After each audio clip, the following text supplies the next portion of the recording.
ఆషాఢ అమావాస్య రోజు గుమ్మడికాయ దీపాన్ని వెలిగిస్తే కలిగే ప్రయోజనం ఏమిటి? ఆషాఢ అమావాస్య అంటే ఏమిటి?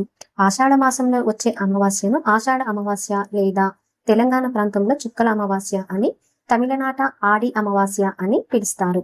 ఈ రోజుతో ఆషాఢ మాసం పూర్తయి శ్రావణ మాసానికి నాంది పలుకుతుంది.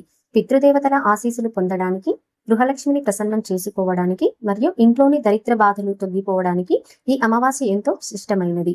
ఆషాఢ అమావాస్య మరియు ఆ రోజు కూష్మాండ దీపం, గుమ్మడికాయ దీపం వెలిగించడం వెనుక ఉన్న విశిష్టత, లాభాలు మరియు వెలిగించే విధానం గురించి వివరంగా తెలుసుకుందాం. కూష్మాండ దీపం అంటే గుమ్మడికాయ దీపం వెలిగించడం వల్ల లాభాలు. ఆషాఢ అమావాస్య రోజు లేదా అమావాస్య సమయంలో బూడిద గుమ్మడికాయతో దీపం వెలిగించడం వల్ల అనేక ఆధ్యాత్మిక ప్రయోజనాలు ఉంటాయి. దిష్టి, నరదృష్టి నివారణ కోసం ఇంట్లోని ప్రతికూల శక్తి, నరదృష్టి, కంటి దృష్టి తొలగిపోతాయి. గ్రహదోష నివారణ, శని దోషాలు, రాహుకేతు దోషాలు ఉన్నవారికి ఇది శ్రేష్టమైన పరిహారం. పితృదేవతల శాంతి, పితృదోషాల ప్రభావం తగ్గి పితృదేవతల ఆశీస్సులు లభిస్తాయి. గుమ్మడికాయ దీపం వెలిగించడానికి కావలసిన సామాగ్రి: చిన్న బూడిద గుమ్మడికాయ, నువ్వుల నూనె లేదా ఆవు నెయ్యి, పసుపు, కుంకుమ, ఒత్తులు, రాతి ఉప్పు మరియు బియ్యం. వెలిగించే విధానం: బూడిద గుమ్మడికాయను నిలువుగా లేదా అడ్డంగా సగానికి కొయ్యాలి. అందులోని విత్తనాలు, గుజ్జును కొద్దిగా తొలగించి 2 ప్రమిదలలాగా తయారు చేయాలి. ఆ గుమ్మడికాయ ప్రమిదలకు బయట వైపు పసుపు రాసి కుంకుమ బొట్లు పెట్టాలి.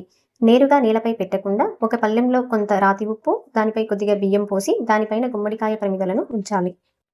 దీపారాధన చేసేటప్పుడు అందులో నువ్వుల నూనె లేదా ఆవు నెయ్యి పోసి ఒత్తులు వేసి దీపాన్ని వెలిగించాలి.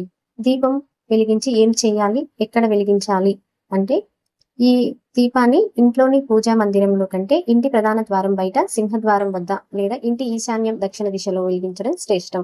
లేదా గుడిలో, శివాలయం లేదా దుర్గాదేవి ఆలయం వద్ద వెలిగించవచ్చు. 108 సార్లు ఓం నమః శివాయ అని జపం చేయాలి. మరుసటి రోజు ఉదయం ఆ గుమ్మడికాయ ముక్కలను ఉప్పు బియ్యాన్ని ఎవరు తొక్కని ప్రదేశంలో లేదా ప్రవహించే నీటిలో వేయాలి. గుర్తు పెట్టుకోండి, ఇంట్లో వంటకు ఉపయోగించకూడదు. మీకు నచ్చితే ఒక లైక్ చేయండి వీడియోకి.